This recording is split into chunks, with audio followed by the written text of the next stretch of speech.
இன்றைய தியானம். அப்பொழுது கர்த்தர் தமது தேசத்துக்காக வைராக்கியம் கொண்டு தமது ஜனத்தை கடாட்சிப்பார். யோவேல் 2:18.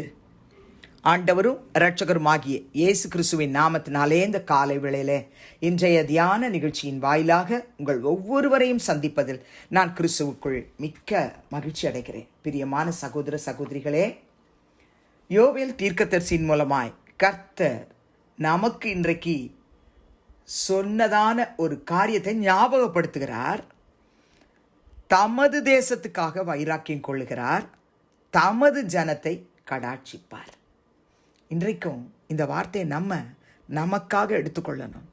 கர்த்தர் தமது தேசத்துக்காக வைராக்கியம் கொண்டு, எழுத்தின்படி அவருடைய தேசத்துக்காக அவர் வைராக்கியம் கொள்வார், அவருடைய ஜனமாகிய நம்மை கடாட்சிப்பார்.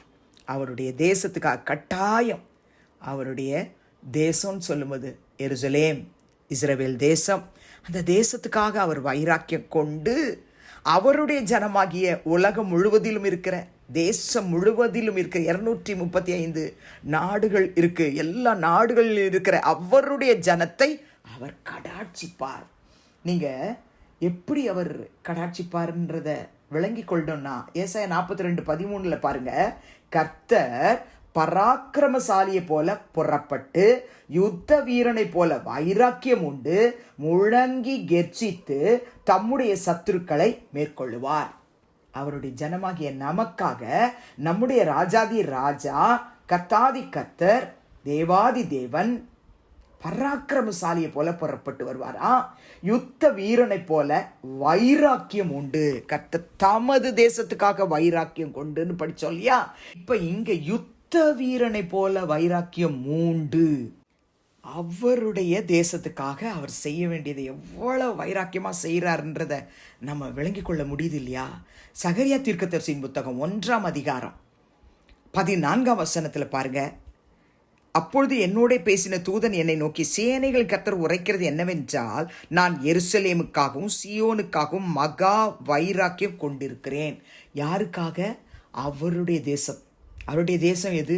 எருசலேம், சீயோன். அதுக்காக அவர் மகா வைராக்கியம் கொண்டிருக்கிறேன் என்று கர்த்தர் சொல்கிறார்.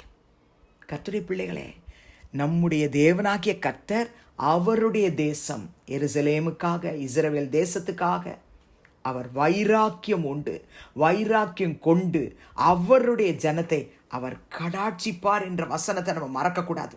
அவருடைய தேசத்துக்கு விரோதமாக உலக நாடுகள், எத்தனை நாடுகள் எழும்பினாலும் சரி, கர்த்தர் செய்ய வேண்டியது கர்த்தர் செய்வார்.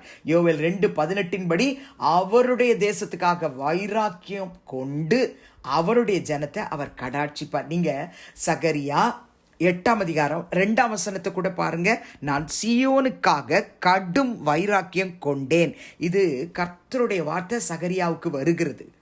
நான் சீயோனுக்காக கடும் வைராக்கியம் கொண்டேன், அதற்காக மகா உக்கிரமான வைராக்கியம் கொண்டேன் என்று சேனைகளின் கர்த்தர் சொல்கிறார்.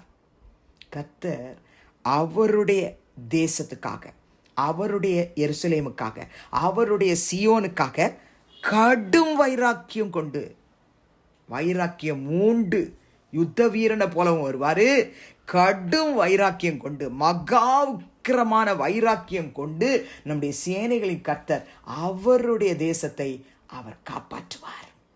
இப்போ ஒருவேளை தேசத்துக்கு விரோதமாக, இஸ்ரவேல் தேசத்துக்கு விரோதமாக, எருசலேமுக்கு விரோதமாக எத்தனை நாடுகள் எழும்பினாலும் சரி, ஒரு நாள் கர்த்தருடைய வார்த்தையின்படியே அவருடைய தேசத்துக்காக அவர் வைராக்கியம் கொண்டு, வைராக்கியம் உண்டு, அவர் எழும்பி அவருடைய தேசத்தை அவர் பாதுகாப்பார், அவர் உயர்த்தி காண்பிப்பார். பிரியமார்களே, நிச்சயமா இது நிறைவேறத்தான் போகுது. பிரியமார்களே, சங்கீதக்காரனாகிய தாவீது 103ஆம் சங்கீதம் 13ஆம் வசனத்தில் எழுதும்பொழுது, தகப்பன் தன் பிள்ளைகளுக்கு இறங்குகிறது போல கர்த்தர் தமக்கு பயந்தவர்களுக்கு இறங்குகிறார் என்று எழுதிட்டு 17ஆம் வசனத்தில் அதே சங்கீதத்தில், கர்த்தருடைய கிருபையோ அவருக்கு பயந்தவர்கள் மேலும் அவருடைய நீதி அவர்கள் பிள்ளைகளுடைய பிள்ளைகள் மேலும் அனாதியாய் என்றென்றைக்கும் உள்ளது என்று எழுதுகிறார். கர்த்தருடைய பிள்ளைகளே, நீங்களும் நானும் அவருக்கு பயந்து நடக்கும் பொழுது ஒரு தகப்பன் தான் பிள்ளைக்கு இறங்குகிறது போல நமக்கு இறங்குகிறாராம்.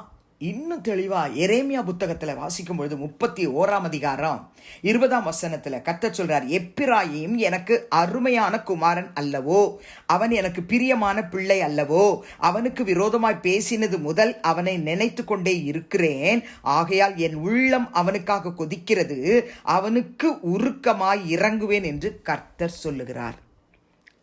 முதல்ல வாசிச்சோம், அவருடைய தேசத்துக்காக வைராக்கியம் கொள்றாரு. அடுத்து அந்த யோவேல் 2:18 வாசிச்சோம், தமது ஜனத்தை கடாட்சிப்பார். நீங்கள் நானும் அவருடைய ஜனம், நம்ம அவருக்கு பயந்து இருக்கிறோம். ஒரு தகப்பன் தன் பிள்ளைக்கு இறங்குறது போல அவருக்கு பயந்து இருக்கிற எனக்கும் உங்களுக்கும் அவர் இறங்குகிற தேவனாய் இருக்கிறார்.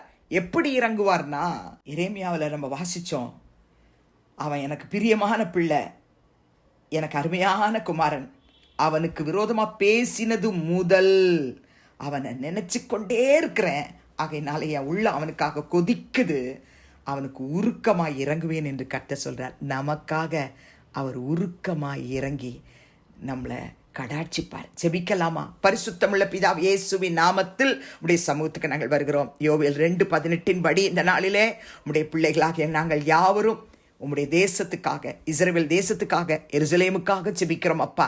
வைராக்கியம் கொண்டு ஆண்டவரே, நீர் உமது ஜனத்தை கடாட்சிப்பீர் என்ற விசுவாசத்தோடு உமக்கு நன்றி சொல்லுகிறோம். எழுத்தின்படி உம்முடைய தேசத்தை நீர் பாதுகாத்துக் கொள்ளும்.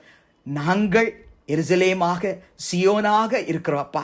எங்களுக்காகவும் கர்த்தர் நீர் வைராக்கியம் கொண்டு யுத்த வீரனை போல புறப்பட்டு எங்களுக்காக யுத்தம் பண்ணி எங்களுக்கு ஜெயத்தை நீர் கொடுக்க போகிறதுக்காக ஸ்தோத்திரம். உலகம் முழுவதிலும் இருக்கிற கர்த்தருடைய பிள்ளைகளுக்காக கர்த்தர் நீர் இறங்குவீராக, இறங்குவீராக, உருக்கமாய் இறங்குவீராக, கடாட்சிப்பீராக. எங்கெல்லாம் கர்த்தருடைய பிள்ளைகள் பாதிக்கப்படுகிறார்களோ, ஊழியர்கள், அவருடைய குடும்பங்கள், ஆண்டவரே சபைகள் பாதிக்கப்பட்டு கொண்டு இருக்கிறதோ, அங்கெல்லாம் கர்த்தர் நீர் உம்முடைய ஜனத்தை கடாட்சிப்பேன் என்று சொன்னீரே, கடாட்சிப்பீராக, இறங்குவீராக, ஆசீர்வதிப்பீராக. இயேசுவின் நாமத்தில் பிதாவே, ஆமென். கிறிஸ்துவுக்குள் பிரியமானவர்களே, இந்த நாளிலே கர்த்தர் தாமே உங்களோடு கூட இருப்பாராக, உங்களை ஆசீர்வதிப்பாராக, உங்களை நடத்துவாராக. ஆமென்.